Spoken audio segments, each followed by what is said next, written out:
with him. I, as an independent professional solicitor, will not be told by somebody not involved in the case, directly involved in the case, what my advice should be to my client. I mean, that is very much a matter for me to decide. I thought it impertinent, and I thought it wrong. I spoke to Lord Branson immediately after that meeting, and he said he reckoned that the company could not survive without an injection of 50 million.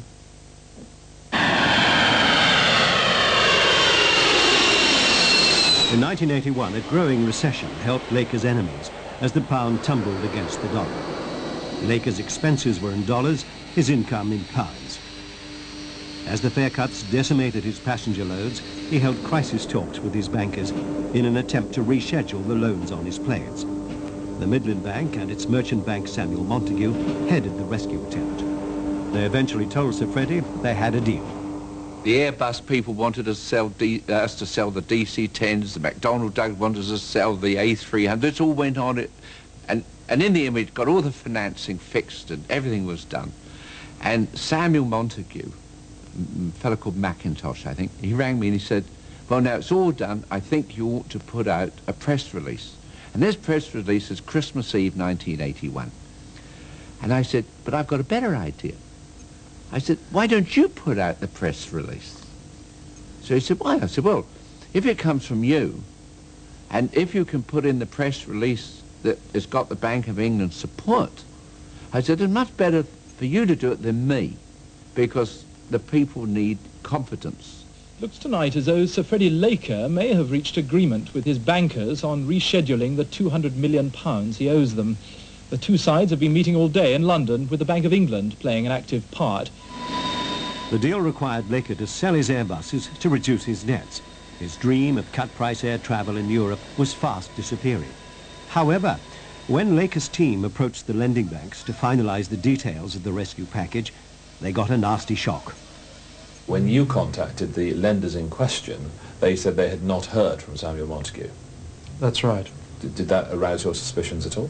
Well, I was astounded, yes, yes. It's unbelievable. I mean, you know, you have these senior people from the Midland Bank, the managing director of the merchant banker, and the Bank of England involved. They're putting it off over on the BBC, and they don't tell the participants. But, I mean, you know, I regret to say this, really, but it really shows the quality of some of the people that were involved. These were the helpers, by the way. Can you imagine what the enemies were like? Laker now had no deal and no Airbuses. Even his friends were turning into enemies. Airbus were upset that Lakers had been persuaded to sell the 3 Airbus and cancel the contract on the remaining 7 Airbus. Airbus were not very happy with Midland's involvement in the Laker rescue attempt and had made noises about changing Midland for another bank. In addition to being bankers to Laker Airways, Midland was the lead bank for the sale of Airbus throughout Britain and the Commonwealth, a conflict of interest that worried senior officials in the aviation industry. They had probably encouraged Laker to acquire aircraft which he couldn't really afford. That's not a very wide thing for a bank to do, is it? I would say no. Why do you think they did it? I suppose they thought it was a good idea at the time. I mean, clearly... And banks are often very unwise. Midland Bank had fingers in so many pies that the conflicts were enormous. I wish they all could be Caledonia. B. Cal was one of Laker's most bitter rivals. It was in poor financial shape itself, yet it had joined BA in matching Laker's fares. British Caledonian was suffering greatly at the time, and the loss of Laker Airways across the Atlantic could only help British Caledonian. Sir Freddie's long-standing ally, McDonnell Douglas, came to his rescue. The American plane manufacturer offered to inject £4 million to help Laker through the crisis, so long as the Airbus banking consortium agreed to allow Laker more time to repay his loans. The Midland Bank was indicating to us that the consortium would do what was necessary, because that was a condition of our putting up the £4 million. Am I right in saying at the beginning of that week, your company was led to understand that everything was in place? That's correct. And who led you to believe that? Midland. Laker made his way to a nightclub with his partners to celebrate the end of a crisis.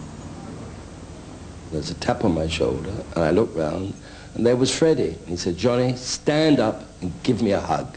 He said, "I was 50 minutes away from bankruptcy, and these are the people who saved me."